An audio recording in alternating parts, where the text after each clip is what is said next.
Proyek Perubahan Pelatihan Kepemimpinan Tingkat 2 Angkatan 5 tahun 2021 dengan judul Pendataan Tenaga Kerja Konstruksi sebagai Strategi Pembinaan Sumber Daya Manusia Konstruksi Indonesia yang Berdaya Saing oleh Dr. Dedina Trifahrizal Dediski Nazarudin, SEMSI. Penyebab ambruknya konstruksi tol Cibitung Cilincing, dugaan sementara kejadian disebabkan kelalaian pekerja proyek. Kecelakaan-kecelakaan tersebut merupakan cerminan masih rendahnya kompetensi tenaga kerja konstruksi di Indonesia. Kurangnya data terkait tenaga kerja konstruksi yang tersertifikasi menjadi salah satu masalahnya. Berdasarkan hasil penelitian Pustra PUPR, bahwa setiap 1 triliun rupiah pembiayaan konstruksi membutuhkan 14.000 tenaga kerja. Dan di tahun 2021, anggaran PUPR sebesar 136,5 triliun rupiah, sehingga setidaknya dibutuhkan kurang lebih 1.911.000 pekerja konstruksi. Adalah amanat Undang-Undang Nomor 2 Tahun 2017 mewajibkan setiap tenaga kerja yang bekerja di bidang konstruksi wajib bersertifikat kompetensi kerja.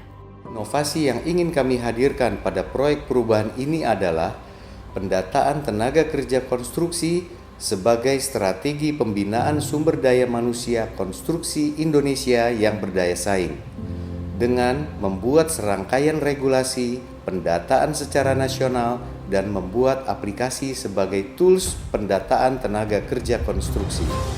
Dengan adanya inovasi dimaksud, diharapkan tersedianya data real tenaga kerja konstruksi secara nasional, adanya acuan kebijakan untuk pembinaan tenaga kerja konstruksi secara nasional, tersedianya data spesifik tenaga kerja konstruksi sesuai klasifikasi dan kualifikasinya, dan terlaksananya program pengembangan keprofesian berkelanjutan bagi tenaga kerja konstruksi pemegang sertifikat kompetensi kerja.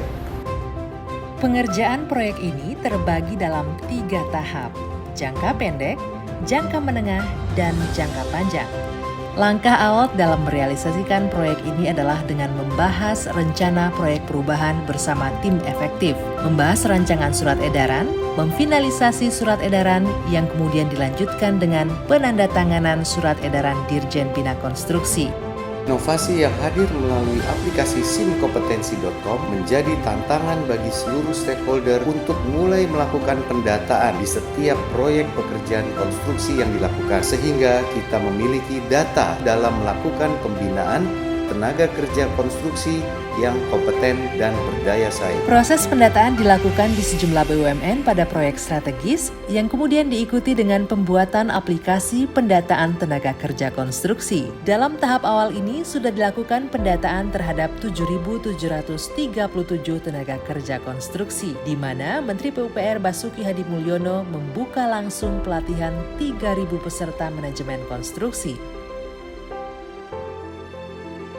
Dan dengan ucapan Bismillahirrahmanirrahim, pelatihan 3.000 peserta manajemen konstruksi di Indonesia, kita mulai bersama. Untuk jangka menengah, dilakukan penyusunan peraturan menteri terkait pendataan tenaga kerja konstruksi secara nasional, pelaksanaan pendataan TKK secara nasional sebanyak 1 juta TKK, dan rekomendasi percepatan sertifikasi. Sementara itu, untuk jangka panjang, evaluasi hasil pelaksanaan pendataan TKK secara nasional, penyusunan program sertifikasi dan peningkatan kompetensi, pemantauan dan evaluasi program pengembangan keprofesian berkelanjutan. Keberhasilan proyek ini tentunya harus didukung dengan strategi marketing sektor publik, yakni dengan 4P, 1C, promotion, product, price, place, dan customer. Faktor kunci keberhasilan proyek ini tentu karena adanya koordinasi dan kolaborasi sejumlah pihak. Di antaranya dukungan Menteri PUPR,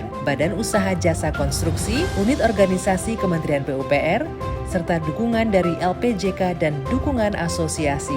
Saya sangat mendukung dan mengapresiasi proyek perubahan yang sedang dibangun oleh Saudara Dedi. Proyek perubahan beliau ini, Saudara Dedi ini, adalah pendataan tenaga kerja konstruksi Indonesia yang kelihatannya sampai sekarang belum kita punyai.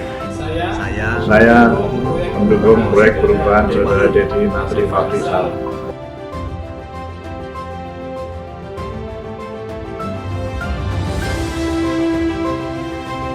Tenaga kerja konstruksi merupakan faktor penting sektor jasa konstruksi. Untuk itu, peningkatan kualitas tenaga kerja konstruksi harus didukung secara konsisten oleh seluruh pemangku kepentingan, sehingga mampu menghadapi tantangan yang kompetitif demi terciptanya daya saing bangsa.